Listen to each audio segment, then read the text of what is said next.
U današnjem društvu žene su još uvijek u nepovoljnijem položaju. To dobro pokazuje i naš jezik, jer mnoge riječi s pozitivnim i profesionalnim konotacijama nemaju svoje ženske inačice. Zato nas ženske i feminističke organizacije pozivaju da pričamo jezikom ravnopravnosti, jer su one te koje vode glavnu riječ u borbi za prava žena. Kampanja je počela pozivanjem javnosti da doprinese borbi za ravnopravnost, predlaganjem ženskih inačica poznatih riječi muškog roda na ženskasoba.hr s konačnim ciljem tiskanog izdanja Rječnika ravnopravnosti. Znalac nam je svima znan. A znate li za znalku? Mislite li da postoji mislilica? A pored tolikih mudraca, gdje su nam mudrakinje?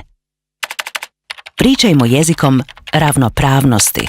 Posjetite našu stranicu, odaberite riječ muškog roda i predložite njenu žensku inačicu.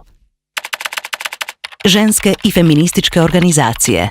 Vodimo glavnu riječ u borbi za prava žena.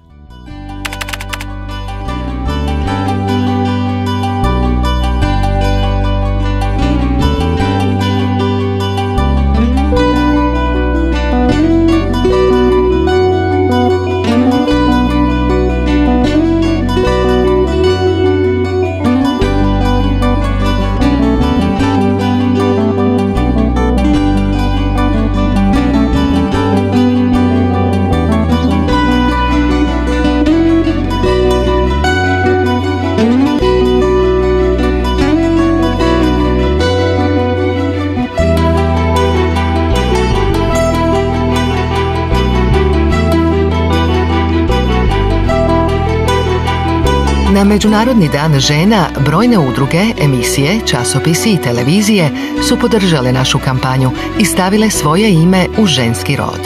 A korisnice društvenih mreža su također izrazile svoj stav. Pričajmo jezikom ravnopravnosti i neka ne ostane samo na riječima.